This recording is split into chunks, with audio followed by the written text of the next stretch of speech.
नमस्कार मित्रांनो, मुख्यमंत्री माझी लाडकी बहीण योजनेत 7 मोठे बदल किंवा दुरुस्ती। तर मित्रांनो, कोणते बदल झालेत ते आपण बघूया। अर्ज मुदतवाढ, अविवाहित महिला, उत्पन्न दाखला रद्द, डोमेसियल दाखला रद्द, जमिनीची अट, वयाची अट, परराज्यातील महिला। तर हे सर्व बदल झालेले आहेत। मित्रांनो, तुम्ही जर आपल्या चॅनलवर नवीन असाल तर लगेचच सबस्क्राईब करा। तर चला बघूया आपण डिटेलमध्ये कोणकोणते बदल झालेले आहेत ते। मित्रांनो, मुख्यमंत्री माझी लाडकी बहीण या योजनेमध्ये कोणकोणते बदल झालेले आहेत ते आपण खालीलप्रमाणे बघूया।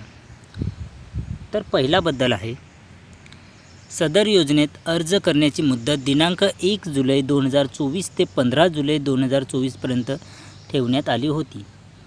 या मर्यादेत सुधारणा करण्यात येत असून आता सदर मुदत 2 महिने ठेवण्यात येत असून ती दिनांक 31 ऑगस्ट 2024 पर्यंत लाभार्थी महिलांना अर्ज करता येईल।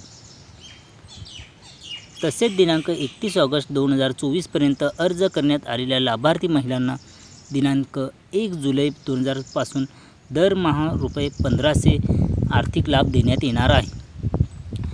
तर मित्रांनो, याचा अर्थ असा आहे की जी पहिले 15 दिवस मुदत ठेवलेली होती ती आता सदर 2 महिने वाढवण्यात आलेली आहे। आणि जर एखादी महिलांनी 31 ऑगस्टपर्यंत अर्ज केला तर त्यांना जो लाभ मिळणार आहे तो 2 महिन्याचा लाभ मिळणार आहे। म्हणजेच जुलै महिन्याचे पण ₹1500 मिळतील आणि ऑगस्ट महिन्याचे पण ₹1500 मिळतील।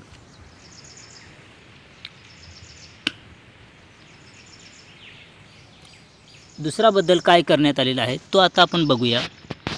या योजनेच्या पात्रतेमध्ये अधिवास प्रमाणपत्र आवश्यक असल्याचे नमूद करण्यात आले होते। आता लाभार्थी महिलेकडे अधिवास प्रमाणपत्र उपलब्ध नसेल तर त्याऐवजी 15 वर्षापूर्वीचे रेशन कार्ड, मतदार ओळखपत्र, शाळा सोडण्याचे प्रमाणपत्र, जन्मदाखला या 4 पैकी कोणतेही ओळखपत्र किंवा प्रमाणपत्र ग्राह्य धरण्यात येणार आहे। मित्रांनो, याचा अर्थ असा आहे की जर अधिवास प्रमाणपत्र जर नसेल तर 15 वर्षापूर्वीचा जो पुरावा आहे, म्हणजे रेशन कार्ड असेल किंवा मतदान ओळखपत्र, शाळा सोडण्याचे प्रमाणपत्र, शाळेचा दाखला किंवा जन्माचा दाखला, याच्यातून एक जरी महिलेकडे असलं तरी ते ग्राह्य धरण्यात येणार आहे। तिसरा बदल काय करण्यात येत आहे, सदर योजनेतून 5 एकर शेतीची अट वगळण्यात आलेली आहे। जी 5 एकर जमिनीची अट होती ती आता वगळण्यात आलेली आहे। हा खूप मोठा बदल करण्यात आलेला आहे। चौथा बदल काय करण्यात आलेला आहे, सदर योजनेतील लाभार्थी महिलांचा वयोगट 21 ते 60 वर्ष वयोगट ऐवजी 21 ते 65 वर्ष वयोगट करण्यात येत आहे। म्हणजेच आधी जी योजना काढलेली त्याच्यामध्ये 21 ते 60 वर्षापर्यंत ती मुदत होती, परंतु आता बदल करण्यात आलेला आहे आणि 5 वर्ष त्यांना वाढीव दिलेली आहेत। आता 65 वर्षापर्यंतच्या महिलांना हा योजनेचा लाभ घेण्यात येणार आहे।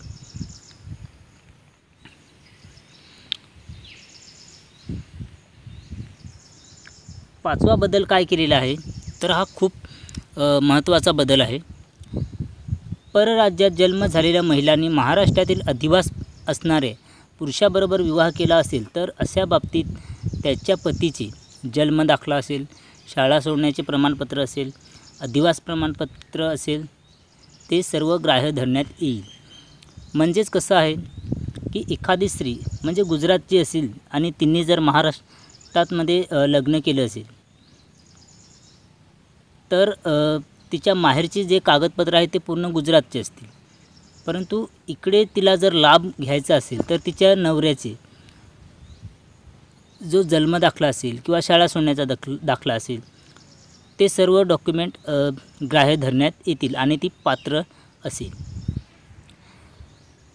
सहावा बदल काय केलेला आहे की ₹2.5 लाख उत्पन्न दाखला उपलब्ध नसेल तर ज्या कुटुंबाकडे पिवळे व केसरी रेशन कार्ड उपलब्ध असेल त्यांना उत्पन्नाचा दाखला प्रमाणपत्रातून सूट देण्यात येत आहे। मित्रांनो, हा बदल लक्षात घ्या। हा खूप महत्त्वाचा आहे. कारण आता सर्व लोक ही उत्पन्न दाखला काढण्याच्या भानगडीत पडलेले आहे. तर त्यांच्यासाठी खूप महत्त्वाची सूट दिलेली आहे. म्हणजे जर 2.5 लाखापर्यंत उत्पन्न दाखला मिळत नसेल किंवा ज्यांच्याकडे पिवळे रेशन कार्ड आहे किंवा केसरी रेशन कार्ड आहे, म्हणजे त्यांना उत्पन्न दाखला काढण्याची गरज नाही. त्यांनी रेशनिंग कार्डचा जर झेरॉक्स दिला तरी पण तो ग्राह्य धरण्यात येईल. शेवटचा बदल काय आहे?